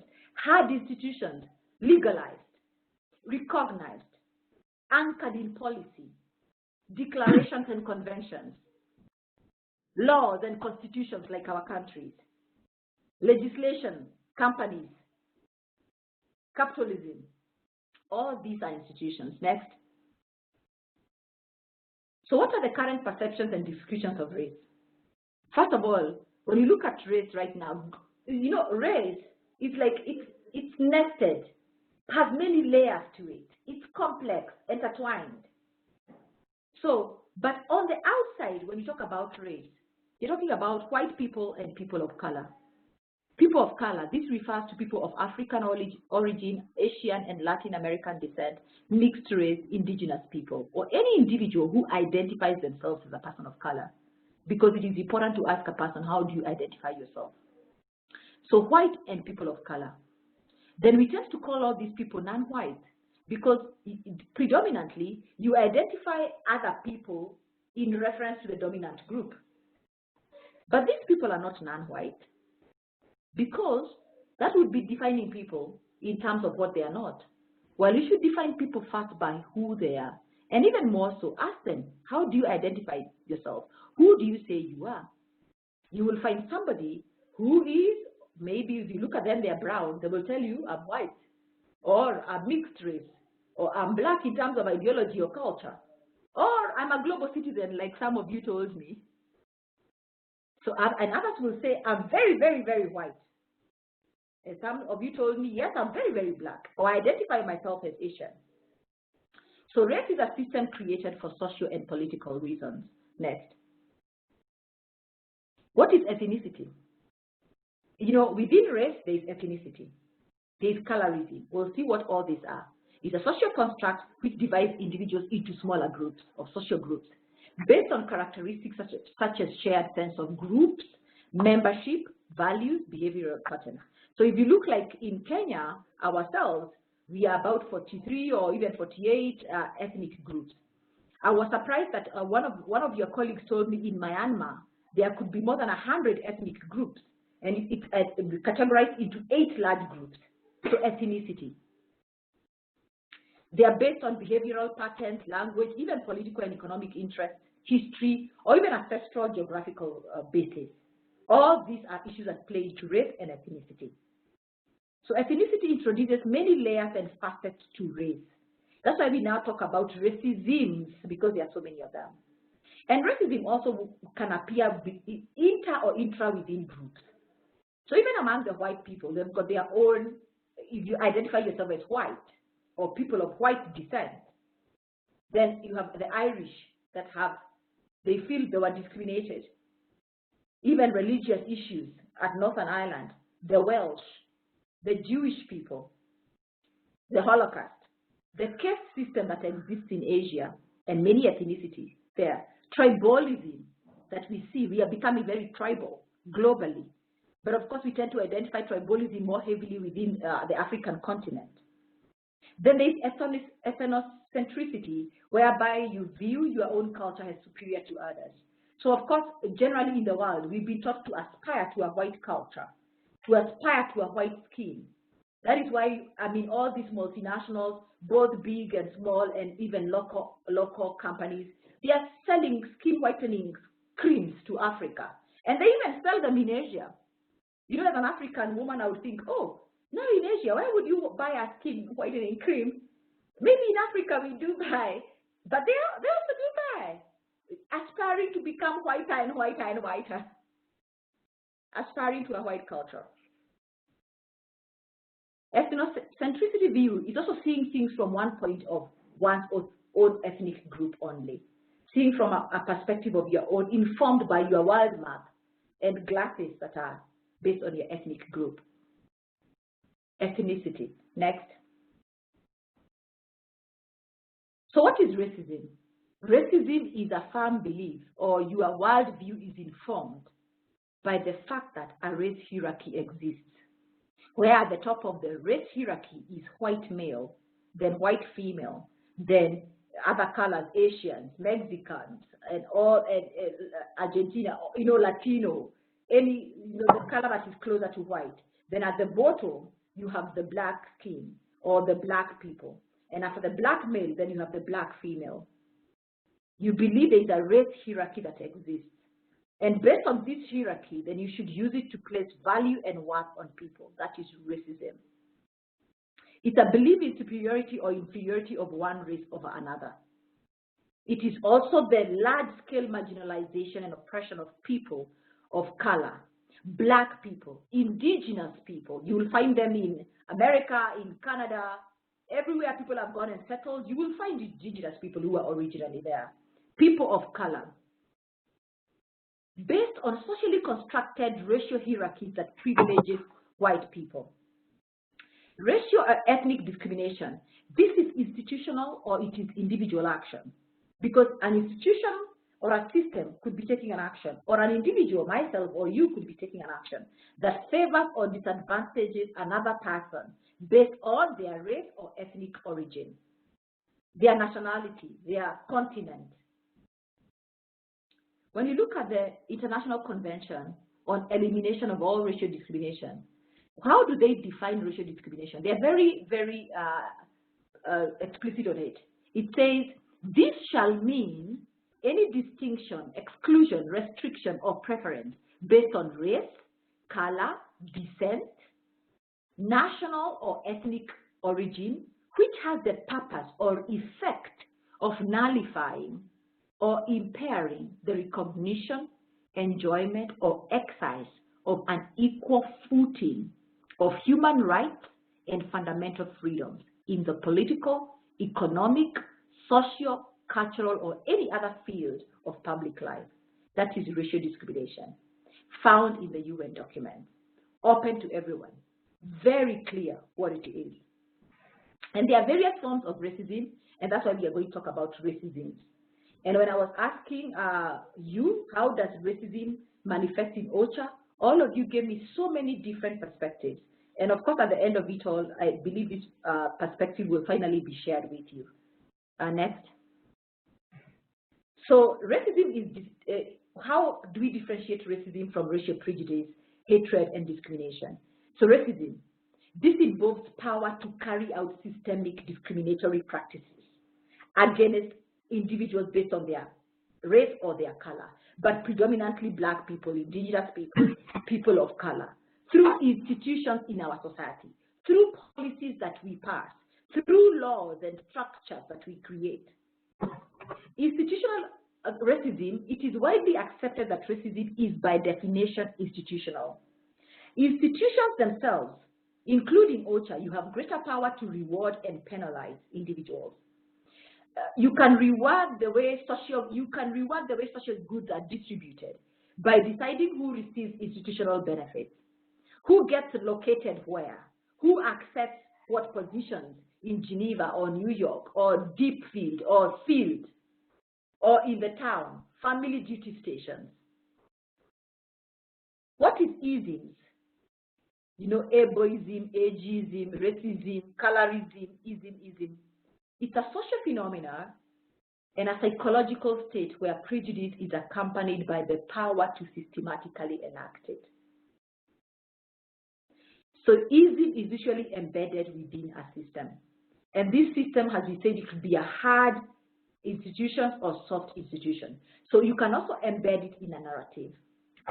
And one of the questions that I was asking the leadership of OCHA, what is the shared narrative for OCHA? What is the shared vision for OCHA? What is the shared goal and the shared mandate within OCHA that inspires and includes everyone? You can embed within a system a vision, a mandate, collective responsibility, a speak-up culture, embedding within a system. Next. Racial prejudice, hatred, and discrimination. This is when an individual carries out actions towards another individual based on race or ethnic origin. You know, when you talk about racism, some individual, of course, many of us said within OCHA, I've not experienced where an individual has blatantly shown prejudice, hatred, or discrimination towards me. But we have experienced barriers, institutional barriers within the organization. So the issue is institutional issues that needs to be addressed. But indeed, yes, we do also need to address our own attitudes. So individual to individual interaction. Okay. So when an individual propagates racial prejudice, hatred, and discrimination in their position as a member, or even more as a leader within an institution, it's even worse because you are validating that that behavior is acceptable. So some of you told me, oh, you know why some of the heads of office and deputy heads of office, when they are posted into the field, they bring their own people. They ignore the national staff and they bring their own people. They prefer to bring their own people to work with. So they validate the fact that you can actually do that.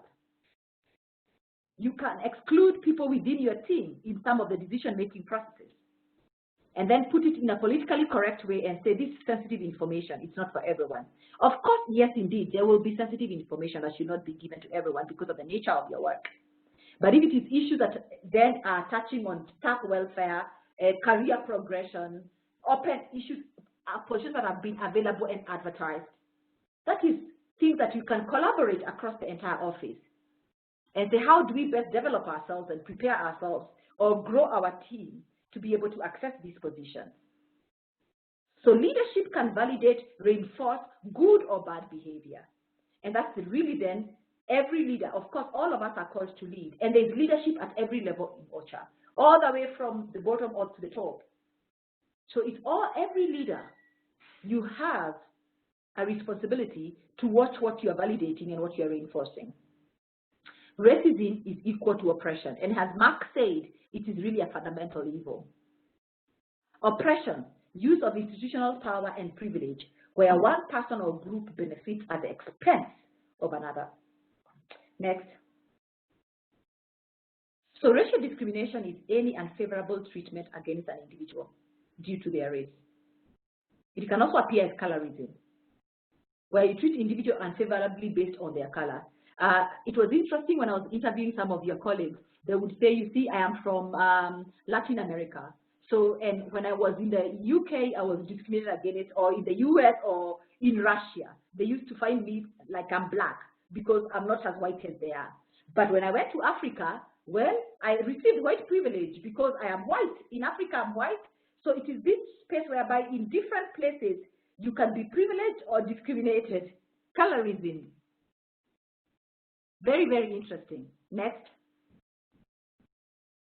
So systemic racism is a combination of systems, institutions, and factors that advantage predominantly white people or people who are perceived to be of white descent and cause widespread harm and disadvantage in access and opportunities to people of color. Okay? So we say one person or even one group of people did not create this systemic racism. It is grounded in the history of country laws and institutions, individuals who have come over the years, presidents, people working in offices of attorney general or judicial system, executive arm, legislature, in the private sector, public sector. All this collectively, they have compounded these things.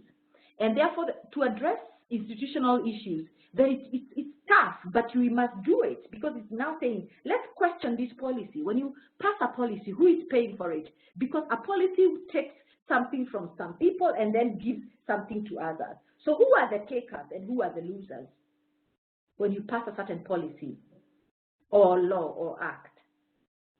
It exists in the institutions and policies that advantage, white people or a certain group of people, or it can advantage a certain gender against another one and disadvantage other individuals who are perceived to be different.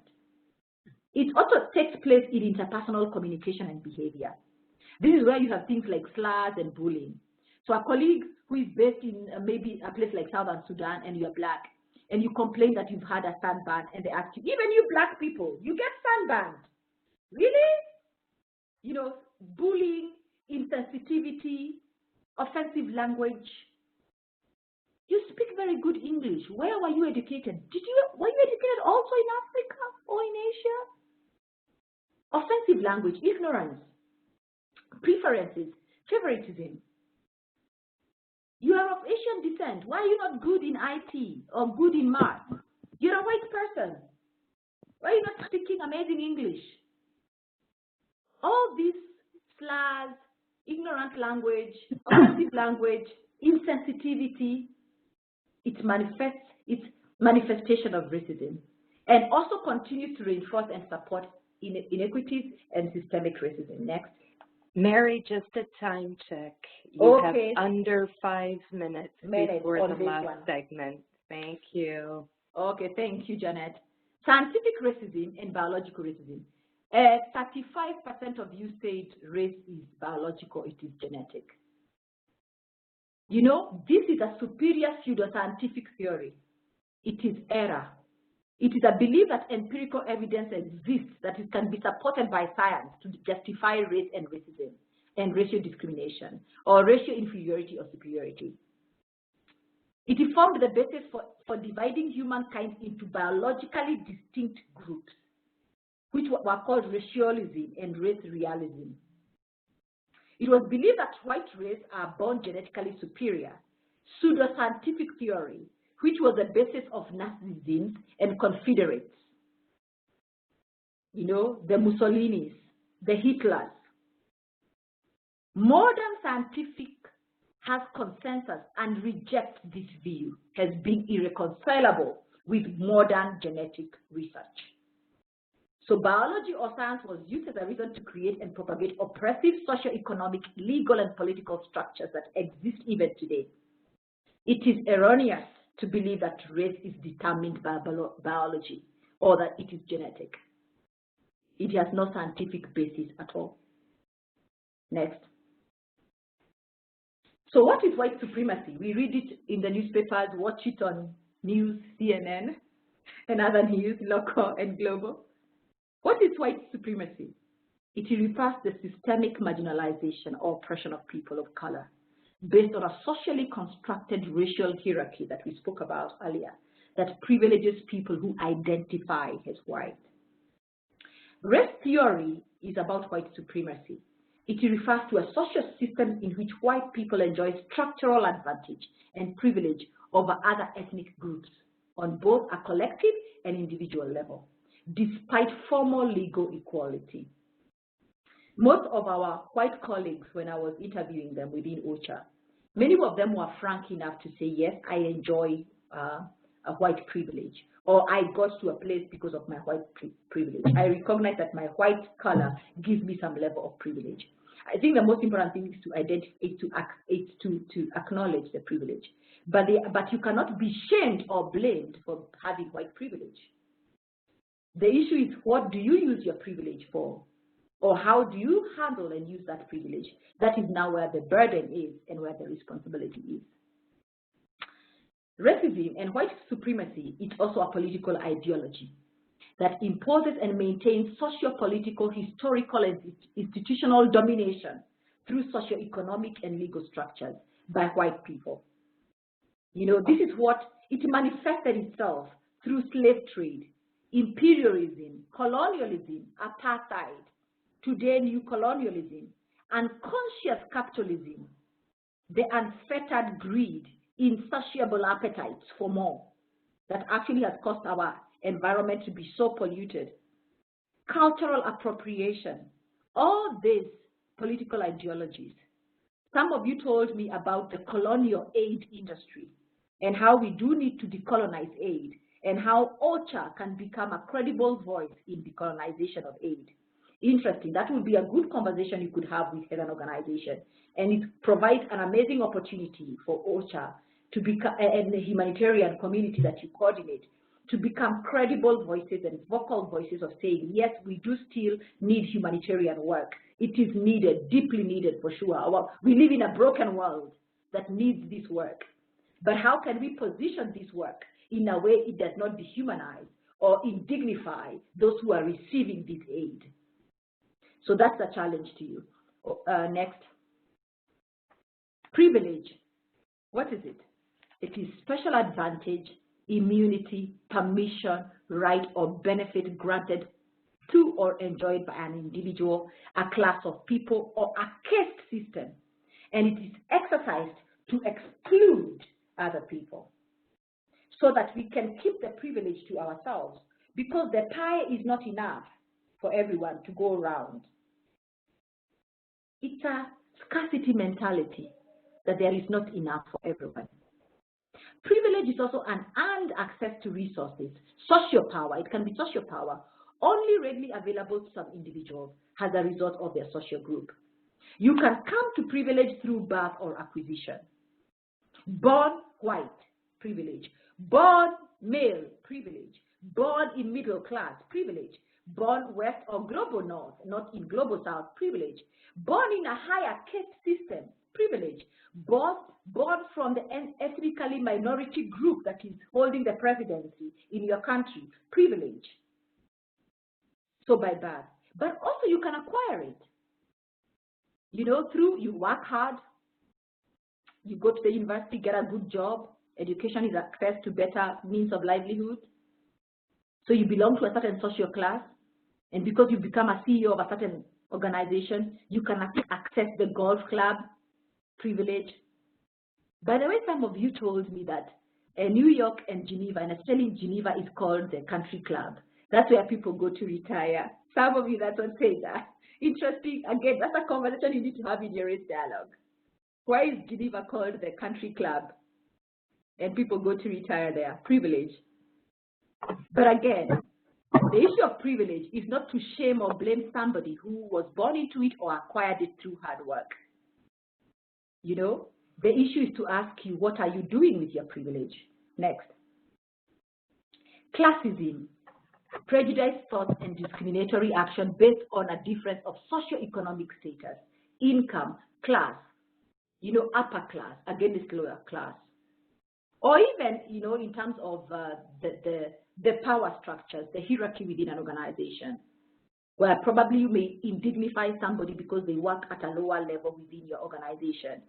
And you tend to glorify an individual because of the position they hold. Of course, we should respect those positions, and those offices should be respected. That is for sure. But indeed, then, we cannot place high value on an individual or less value and say that we can put an individual in danger because they are black or they are of a lower organizational hierarchy than another one when it comes to things like safety. Colonization, the act or process of settling among and establishing control over the indigenous people of an area. The action of appropriating a place for domain for one's own use, domination, colonization. Many of the challenges, of course, we have in the world are residues and remnants and were seeded during the time of imperialism or colonization or slave trade, apartheid, and others. Colorblind, the belief in treating everyone equally by treating everyone and saying, oh, I don't see race, I don't see gender. I don't know, when you say I don't see race, are you trying to hide behind saying you're non-racist instead of being anti-racist? You're trying to be neutral and to be safe? And I was told by one individual that in UN, actually in the UN, we have learned to use the neutral words and to be polite, but underneath we cover a lot of racism and prejudice, but we cover it with a beautiful coat of good words, good statements, Again, it's asking yourself to be an honest broker and say, are we truly, truly, deeply anti-racist? Lookism, discrimination or prejudice based upon an individual's appearance. Marginalization, again, we talked about exclusion, being ignored or relegated to the outer edge of a group, society, or community. You know, as individuals, we have fear not to belong, because as human beings, we are born as social beings. So one of our motivations and drivers that is deeply inherent in us is a desire to belong, desire to be included, desire to belong. You know, peer pressure is desire to belong. We say teenagers do so many things because they want to belong to the groups, to the cliques in school. But even us as parents, and even individuals and adults and grown-ups, we are under peer pressure. We behave certain ways. We marginalize, exclude, and include people into our clubs. Peer pressure, you know, marginalization. We want to belong to a community because a community creates safety. There is safety in numbers. So we want to identify ourselves with the dominant group because we will find access. So just imagine how it feels to be marginalized. Next. We have what we call in-group bias. What is favoritism? The tendency of a group of people to favor people who look like them, reward people who look like them. The in-group and out-group is a social behavior of human beings. We tend to group ourselves into a group and, of course, ascribe and attribute good factors and value and worth to our in-group. And, of course, devalue the out-group. And we want to emotionally and psychologically uplift the image of our group. So we will even tend to position news and information in a certain way to favor us. That's why, I mean, the social media, news, television, even Hollywood, entertainment industry, they should be very careful how the kind of prejudices and biases they are reinforcing. You know, a young girl grows up without seeing a female hero or a black hero or a person with a physical disability being a hero or a person of another persuasion or belief or ideology. The news we glorify, and therefore we reinforce certain narratives that are prejudicial and that propagate bias and isms. Fundamental attribution error, then, this operates at group level. In-group gives itself favorable attribution, while giving the out-group unfavorable attribution is a way of maintaining a feeling of superiority. You know, cognitive superiority. You know, are black people smart? Are they incompetent? Can they hold leadership positions? Are white people holding leadership positions? Or Asian minority? Or women? Can women lead? And when you're a woman, you've been told to lead, you should lead like a man. So these cognitive superiorities that are attached to social identifiers. Next. Mary, just another time check. You're actually 5 minutes over on this segment. Okay. So we're almost at the end of the session for today.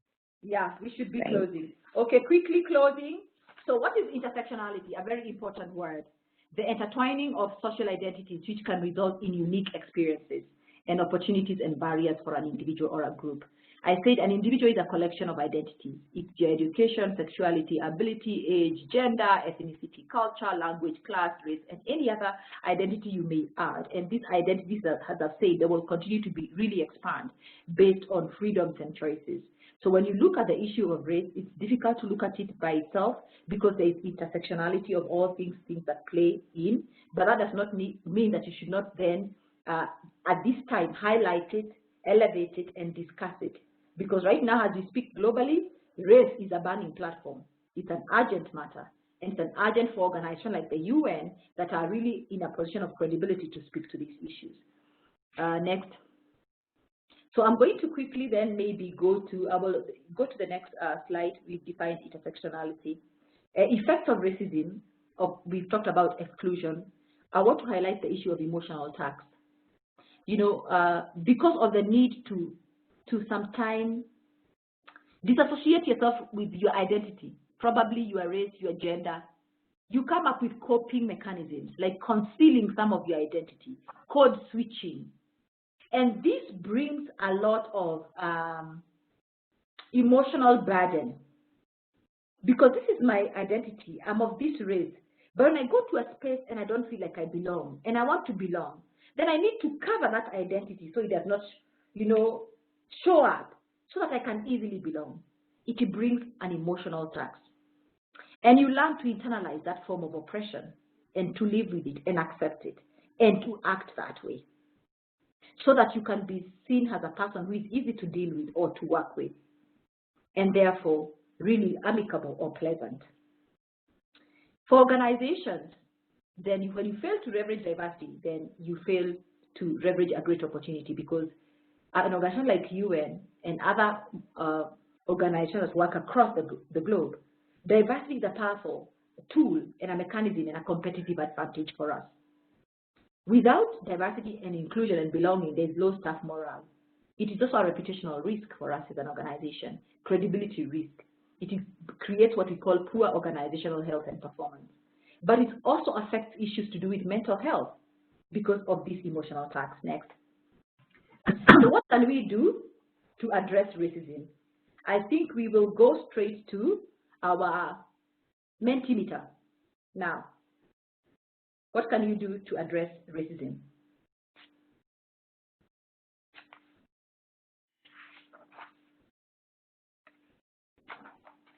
So tell us, what can you do? What can I do to tackle racism? Feel free to say what you can do to tackle racism. Put in one word, what can you do to tackle racism? Be aware, be honest, continue, be informed and aware, listen, be aware, be empathetic and curious, respect everyone, be transparent and fair, consciousness, speak up, bring aware, reflect on your thoughts. Okay. Many of us have said we need to speak up, be empathetic, have systems of accountability, be open-minded, keep scrolling down so that I can be able to see the others. Speak up, speak up. A lot of speaking up comes up. And I think that's why we are having these dialogues now, so that we can be able to speak up. But after allowing people to speak up, we have systems to ensure that people are not penalized for speaking up.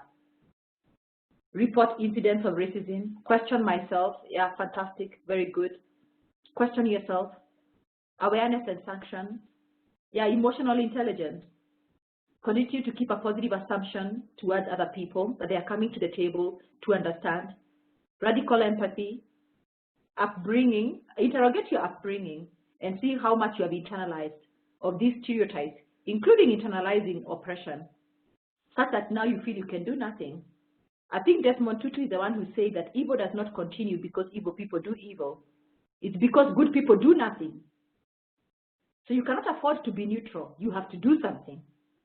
Communicate, respect others, educate, be aware, inform, be sensitive, speak up, listen, treat all equally, empathy. That's part of emotional intelligence. Social awareness, self-awareness. Be inclusive. You know, the leadership skills of inclusion, emotional intelligence, cultural awareness, cultural fluency, cultural intelligence, all these are things we could do. Dialogues. Okay, next. So let's go to our slides and wind this up very quickly because of our time. So what can you do? There are two great issues you can do. At organizational level, you address systemic work. At individual level, you address your own inner work. I like to challenge every one of us that we are also in charge of our own inclusion. We can participate in our own inclusion, not only by speaking up, yes, in true, but also by working towards our own inclusion. In many areas, yes, we work hard. We work twice as hard to be included. We make efforts to be included. Even as we speak up, let's make efforts to be included. I challenged some of our staff and said, do what you need to do to qualify for those positions. Then challenge the organization then to be transparent and fair when you talk about career mobility. But if a position is offered, but you have not made effort to develop yourself, to learn that one extra language you needed to learn to compete, or to do that course, or to take that leadership course, or that qualification, then you actually disadvantage yourself. So participate in your own inclusion, but at the same time speak up, and then demand the organization to then address the systemic barriers and structural barriers. At the organizational level, there are 3 works that organizations must do. Structural work, the structures and the policies of the organization. Then leadership and management practices. A leader defines 75% of our employee work experience at the workplace. Individuals join organizations, but they quit managers. So inclusive leadership, developing our leaders to be inclusive and to demonstrate inclusive behavior in their everyday interaction with the team. The UN leadership framework talks about our leaders being role models, being inclusive. The eight characteristics of a UN leader, please familiarize yourself with it, and inclusion. The third area of work the institution must do is culture work, the narratives, how people behave. Culture, how people behave when nobody is watching. When HR is not watching, how people behave when HR is not watching, or when there is no office of ombudsman. Culture, what naturally comes out of you. So next.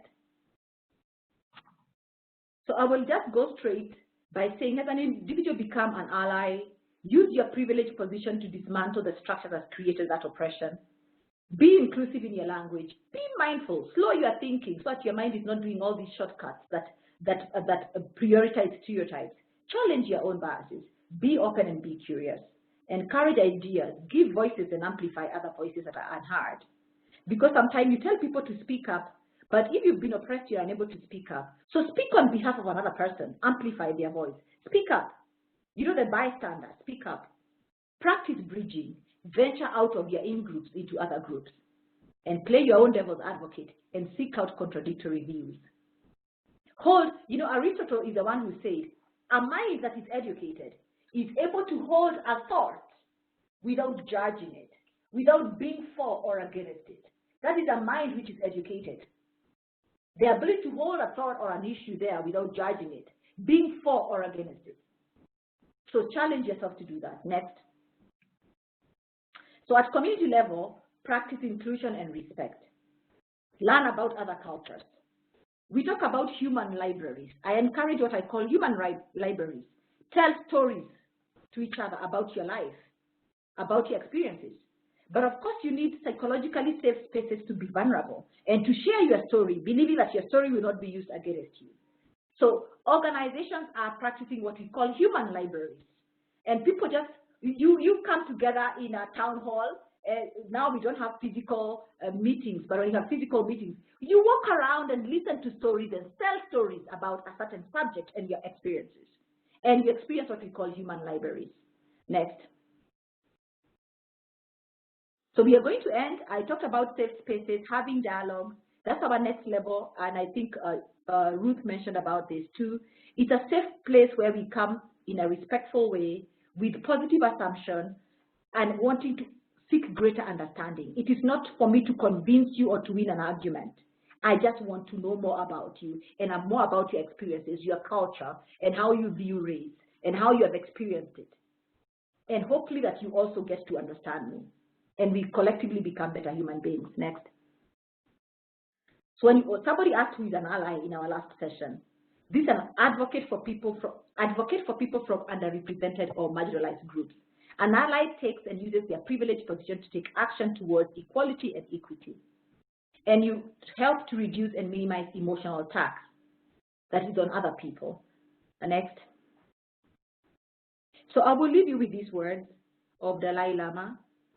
Have respect for yourself, to speak up from a place of being an honest broker, and to hold yourself accountable to be anti-racist, and respect others too. We have a responsibility for our actions, and this journey is a shared journey, shared responsibility, and collective responsibility. Thank you. I think I will hand over the meeting back. Yes.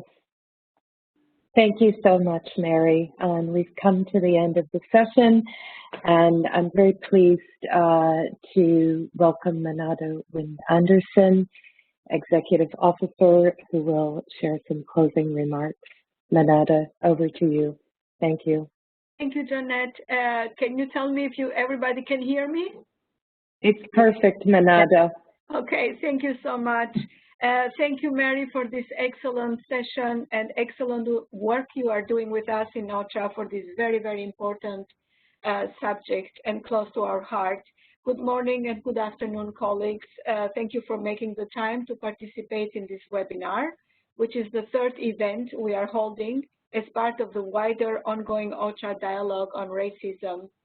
It is amazing to see the engagement and the fruitful exchange and interaction in those sessions.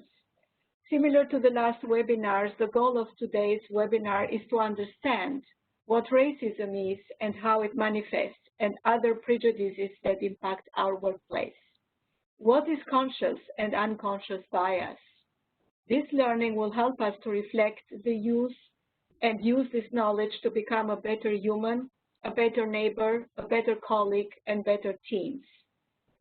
And collectively, as OCHA, to understand and tackle racism in the workplace, communities, and regions where we work, and to contribute in creating a more just, fair, and equal society that ensures peace and prosperity for all.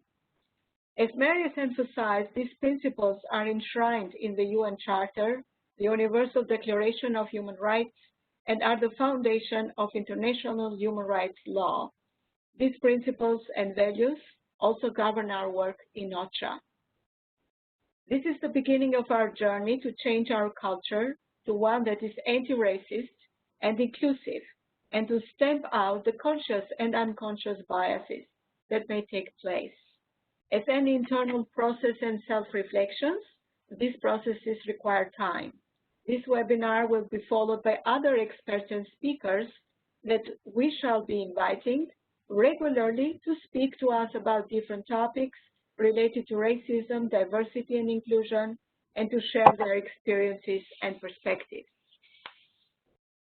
As Ruth mentioned, the awareness raising is part of our overall dialogue on racism. It is an important component as it's helping us to prepare for the focused dialogues, which are the next step in the process. The inputs from the webinars will help us to design these dialogues, which will start later this year. It is important for us to reflect ahead of the dialogues on how to be allies in advocating for equality and inclusion and to continue the learning process. Mary has shared some resources and materials which we have uploaded in the OCHA Hub, and they are dedicated to addressing racism. This, along with the dialogue, scoping, and diagnostic work that Mary is preparing, will feed into the OCHA-wide action plan to tackle racism that is being developed.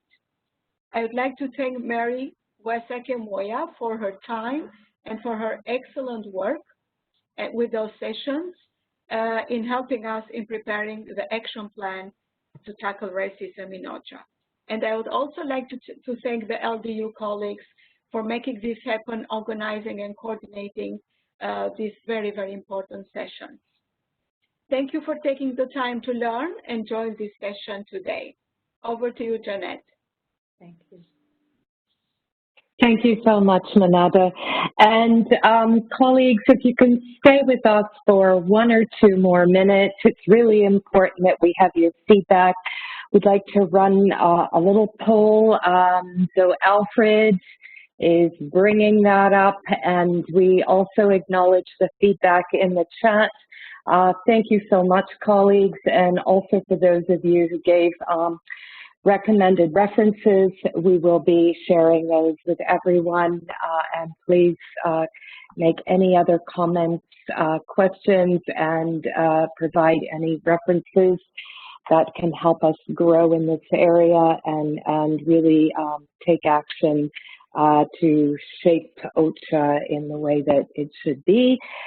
And so here we go. Did this session contribute to raising your awareness of racism?